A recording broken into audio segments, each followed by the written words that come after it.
Alright guys, hey, welcome to part 2. Hope you guys stuck through part 1. And just like part 1, spoiler warning, we're going to get into more details. So when we left off, we had Batman at Kryptonite Point with Superman. Gonna stab that guy right in his face. But he didn't, because, we share our moms share the same name. That's convenient. So then I'm going to talk about what you guys wanted to talk about. Harry, what about the dream sequences? I will get to the dream sequences and the stupid cameos. So let's talk about that. And of course, the death of Superman at the end. We're going to say that till the end. Okay. So we have Wonder Woman. I want to start with her. I'm just going to pronounce it whatever I want to. So she I wish they wouldn't have showed it in the trailer when she just drops down right in front of Doomsday's blast for some reason he has, and just blocks it with her shield. I'm like, buy me a Wonder Woman shirt right now. Gosh, I'm full of testosterone right now. I just want to punch something. So, we have Wonder Woman, and she's like, I fight beasts from other world before. And that's not exactly the line, but she just kicked butt. I just want to talk about how awesome she was. She'll probably be awesome in her solo movie next year.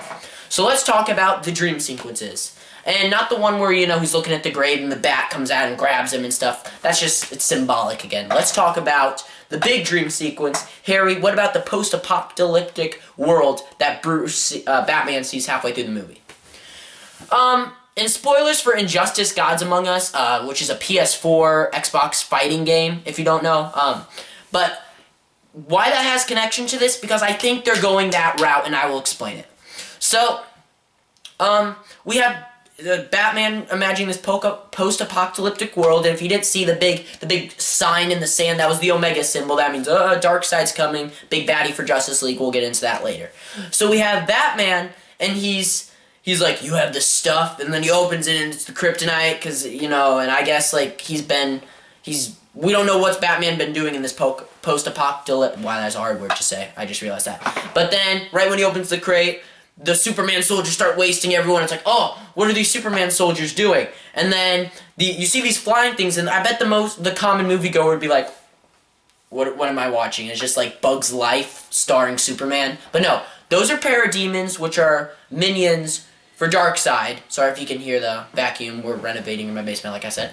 So we have the parademons coming down. They're picking up guys, and it's like, oh, so we have Superman soldiers working with parademons. You know what that means? Superman's evil. Then parademons knock out Batman. He wakes up. Superman just lands down that thing like in the trailer, takes his mask off, just straight up, just does the Kali Mali thing from Indiana Jones Temple of Doom, sticks his hand through Batman. Batman wakes up. It's like, oh my god. And then when he wakes up, guess who's in front of him? Well, a red blur, but who's that red blur?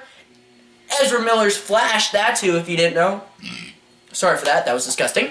But, so we have Ezra Miller's Flash in front of him, and you just see this red blur. And it took me a second, I'm like, is that the Flash? But yeah, okay, if it's a red blur and lightning, that's the Flash. So you have Barry Allen, the Flash, trying to say, Bruce, I'm trying to remember what he said. You were right about him all along. Lois is the key. Lois is the key. And I'm like, gosh darn it, why is Lois going to be in more of these things? But whatever. So, now we know, in the future, Superman is a total jerk, and he's punching everyone around and probably maybe working with Darkseid. So Flash traveled back in time to tell Batman that, if you don't understand. So, to warn him to stop whatever's going to happen in the future, and I guess we'll find out probably in the Justice League. So that's why it's like Injustice Gods Among Us. If you don't know, it's the video game. We're in a different dimension.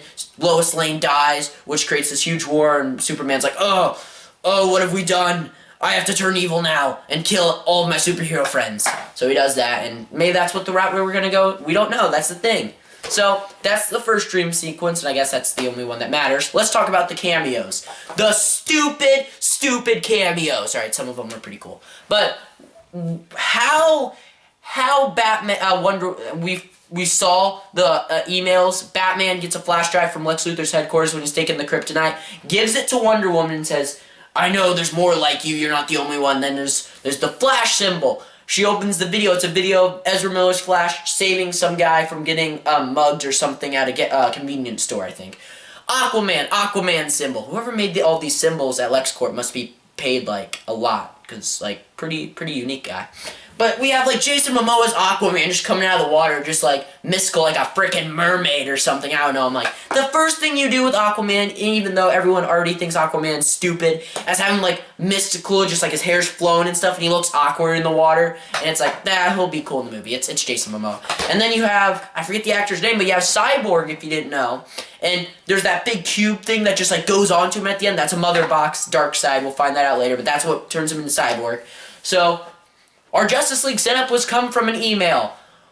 Good job, Zack Snyder. Very, very unique writing. Email. That's like probably number one thing I would have thought of how to set up something. But I wouldn't have put it in my movie because that's too obvious. But whatever. We had to set up the Justice League because it's Dawn of Justice. So we got Wonder Woman out of the way. We got the dream sequences. We got the cameos. Let's talk about the final fight against Doomsday and the Holy Trinity. And I love when everyone on the internet was like, don't worry, when we first saw Doomsday, he only has little bone protrusions, but he'll evolve. Yeah, he did evolve into that. That was his evolved form before he looked exactly like the cave troll from Lord of the Rings. But whatever, it was cool. He was a lot bigger than I thought.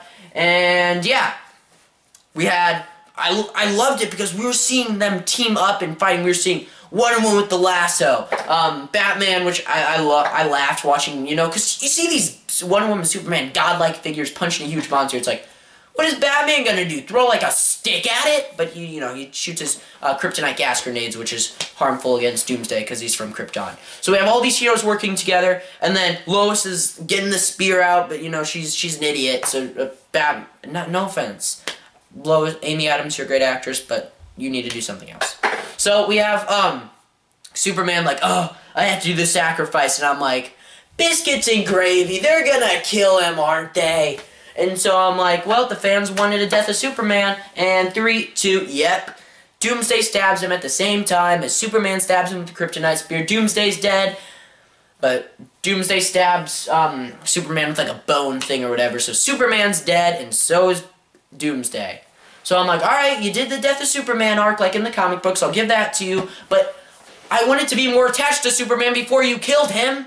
But whatever, because it doesn't matter, because at the funeral, you see the dirt rise up from the coffin, cut to black. And that is Batman vs. Superman, Dawn of Justice. Everyone's like, so he's alive? I'm like, he's still dead in that coffin, but here's my theory.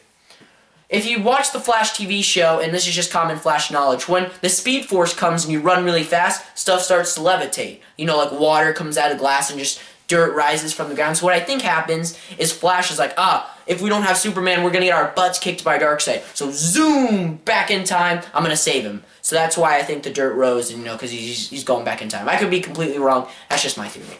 And we also have the ending with Lex Luthor like, he's coming, Batman! We've already rang the bell! And they're talking about Darkseid, because when he was in the ship, they must have told him, Lex Luthor, that, oh, Darkseid's coming. He's like, what's Darkseid? Here, have a Jolly Rancher. But, yeah, that's it, guys. Batman vs. Superman, Dawn of Justice. Like I said, 7 out of 10. Will I watch it again? Probably. And I'm not even going to do an outro again because I realized how awful that last one was. So yeah, guys, that's it. Thank you for watching. Please rate, comment, subscribe, and keep up the views. I'd love you guys to comment. Just fight it out. I want to see Batman vs. Superman fight in the comments. That'd be great. But yeah. Talk to you guys later with my new video tomorrow.